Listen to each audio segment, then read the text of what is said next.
tahu tentang ini belum? Tentang perubahan sertifikat tanah menjadi elektronik itu loh. Katanya masyarakat Berarti lagi resah. apa enggak dibantu?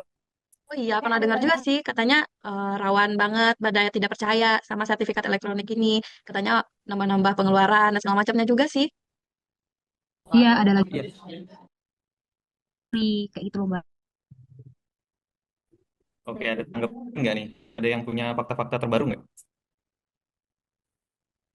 Aku ada nih. Ya, Oke, boleh, Gimana boleh. Mas Bram? Dari Mas Bram.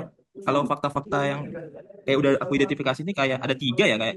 Yang pertama itu kayak mengidentifikasi isu terkait, kekhawatiran mengenai keamanan data elektroniknya. Terus yang kalau keduanya itu bagaimana pemerintah kayak menjamin keamanan data itu. Terus yang ketiga yang ku tahu itu kayak apakah digitalisasinya itu merupakan jawaban dari permasalahan masyarakat itu. Oke, oke. Menarik ya. Jadi dari Mbak Teh nih, kira-kira perubahan sertifikat tanah jadi elektronik nih manfaat atau dampaknya itu apa sih? eh, untuk manfaatnya sebenarnya kalau dilihat dari era sekarang ya, era teknologi yang udah berkembang, memang kita dituntut ya untuk terus berinovasi, terus menjawab perubahan-perubahan.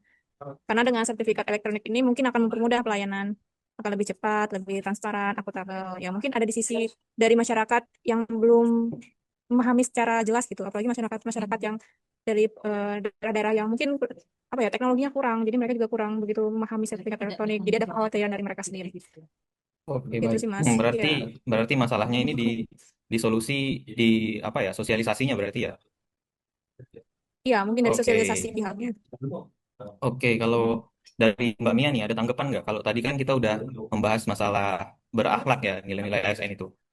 Hari ini ada nggak kaitan di sertifikat elektronik ini menjadi menjadi dari kalau menjadi digital, ada nggak kaitannya dengan berorientasi pelayanan dan akuntabel? Kira-kira gimana, Mbak? Ya, sebenarnya sih pasti ada keterkaitannya ya, karena dari pihak kita sendiri sebagai Kementerian atau BPN pastinya ingin memberikan layanan kepada masyarakat kita gitu ya, terkait dengan sertifikat elektronik gitu, biar lebih cepat, efisien, responsif juga terhadap kebutuhan masyarakat. Ini ciri-ciri dari berorientasi pelayanan gitu. Untuk yang akuntabel sendiri, di mana kita diminta untuk terus memperbaharui diri gitu ya, menyediakan mekanisme pengawasan dan audit digital yang meminimalkan potensi penyalahgunaan dan meningkatkan transparansi. Pastinya transparansi akuntabel dong, termasuk kayak gitu. Selanjutnya juga untuk meningkatkan SDM yang dalam mengoperasikan sistem pertahanan elektronik ini sesuai sama modul dan pelatihan transformasi digital layanan publik yang mana kita dibutuhkan berarti di bidang kompetensinya itu sih Mas Mas Duta, maaf. Oke, berarti udah fix ya. Berarti ada kaitannya juga. Kalau dari Mbak Ibun, kira-kira sih kendala yang paling besar yang bakal kita hadapi jika terjadi kan udah mulai transisi dari analog ke digital. Kira apa sudut pandang baru kah atau yang udah dihadapi terkait digitalisasi ini? Baik, eh, pasti ada ya hambatan-hambatan dalam penerapan peralihan sertifikat dari digital, dari fisik ke digital. Faktor eksternalnya itu di masyarakat sendiri. Seperti yang kita ketahui, masyarakat itu kan banyak yang kurang tahu ya, Mas, kurang percaya, kurang paham. Nah, itu mungkin bisa kita beri edukasi. Edukasinya bisa seperti sosialisasi atau penyebaran konten tentang manfaat sertifikat digital di media sosial yang bisa dijangkau oleh masyarakat luas. Kemudian dari internalnya, permasalahan internal itu mungkin sumber daya manusia, otomatis sumber daya manusianya itu perlu dilakukan pelatihan ulang, Mas. Karena kan alur-alurnya itu pasti beda ya, dari sertifikat fisik ke digital, pasti itu jadi hambatan juga nih untuk kita meningkatkan sumber daya manusianya. Itu saja sih, Mas. Oke, keren-keren.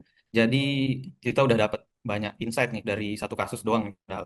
Jadi konteks digitalisasi ini meningkatkan transparansi. Yang pertama yang dari Mbak Mia tadi jelasin, transparansi, terus akuntabel udah pasti karena itu kaitannya sangat kuat. Kemudian pelayanan publik juga akan meningkat karena alur-alur yang tadi udah dijelaskan oleh Mbak Ibun itu sedikit banyaknya pasti akan lebih singkat dan lebih cepat.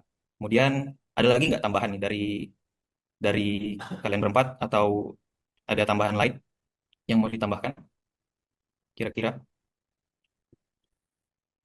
Ya, sebenarnya saya mau tambahkan, Mas Duta, sebenarnya ada Gimana, Pak? kekhawatiran juga dari masyarakat ini terkait sama mungkin ada yang berpikiran profesional dengan sistem ini yang katanya mudah di hack lah, hilang lah datanya. Padahal ini sebenarnya mempermudah kita terkait dengan misalnya terjadi bencana alam yang seperti disampaikan oleh pengajar kita sebelumnya terkait dengan tsunami di Banda Aceh, misalnya data-datanya pada hilang. Itu kan dikhawatirkan lagi kita harus ngukur ulang dan segala macam, nggak ada ketemu data yang baru, yang lama gitu ya. Nah, ini mempermudahkan masyarakat juga sebenarnya gitu. Jadi sangat sejalan dengan core value-nya ASN, di mana kita memikirkan masyarakat juga nih berorientasi pelayanan juga seperti itu. Dan ini juga sejalan dengan visi organisasi kita, di mana kita berusaha untuk melayani profesional dan terpercaya gitu. Wih, mantep banget nih. Tapi sedikit sharing ya. Kalau untuk perubahan digitalisasi ini benar sih terkait bencana. Soalnya saya sendiri di Satker udah ngalamin. Jadi jadi rehabilitasi dari tahun 2011 itu bahkan sampai sekarang juga belum beres karena analognya itu masih di masyarakat. Jadi kita nggak punya sama sekali nggak punya backup.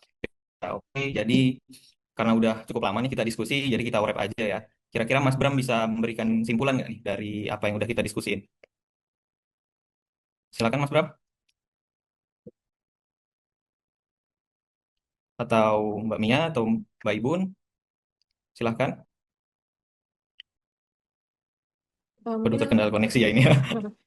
mungkin saya coba menarik kesimpulan ya Mas, Mbak. Oke, Nanti kalau ada silakan. tambahan silakan. Mungkin dari sertifikat dari bentuk analog ya ke elektronik ini menjadi fondasi kita sebagai Kementerian Atr BPN agar data-data yang kita punya tuh bisa lebih aman juga, lebih mempermudah kita dan juga transparansi dan akuntabel sehingga nantinya bisa memberikan pelayanan publik yang lebih baik dari sebelumnya. Seperti itu mungkin. Mungkin ada tambahan yang lain? Oke, ada yang mau nambahin nggak? Oke, masih lag mungkin ya. Gimana Mas Bram? Gelisah benar kayaknya nih. Oke, kalau gitu kita wrap aja ya. Berarti kali ini tugas asinkronus kita, agenda 2 ini, tentang analisa substansi penerapan nilai berakhlak, yaitu khususnya pada berorientasi pelayanan dan akuntabel ini sudah beres. Jadi, tadi simpulannya adalah perubahan digitalisasi ini merupakan perubahan yang baik, kemudian akan berdampak kepada pelayanan, berorientasi pelayanannya juga dapat, akuntabelnya juga dapat. Jadi, mungkin sekian ya.